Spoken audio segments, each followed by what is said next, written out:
এয়া টেঙামৰা পাত আজি ইয়াৰে আঞ্জা বনাম আৰু এইখিনি আলু আৰু কাঁচকল অলপ মই সিজাই লৈছোঁ আৰু সম্পূৰ্ণ এইটো নিৰামিষ পদ্ধতিত বনাম আজি। ইয়াতে মই অলপ মিঠাতেল দিছোঁ, গোটা জিৰা দিলোঁ আৰু নিমখ হালধি দিছোঁ। দি অকণমান ভাজি ল'ব লাগিব এইখিনি। এতিয়া অলপ ভাজি ল'ম। এয়া শাকখিনি ভাজি ল'লোঁ, তাত এতিয়া সিজাই থোৱা কাঁচকল আৰু আলুখিনি দিলোঁ, দি পেলাই আৰু অলপ লৰাই দিম। তাৰপিছত অকণমান পানী দিব লাগিব। আৰু আপোনালোকে যদি মাছ খায় তেতিয়াহ'লে মাছ দিব।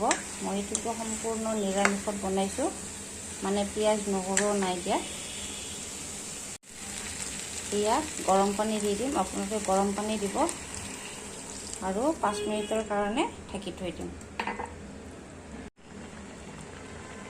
এয়া চাওকচোন ইমান ধুনীয়া হৈছে আৰু সোৱাদটো টেঙায়ে হয় ইয়াৰে, খুব ধুনীয়া লাগে খাবলৈ, বনাবও সহজ, খাবলৈও ভাল।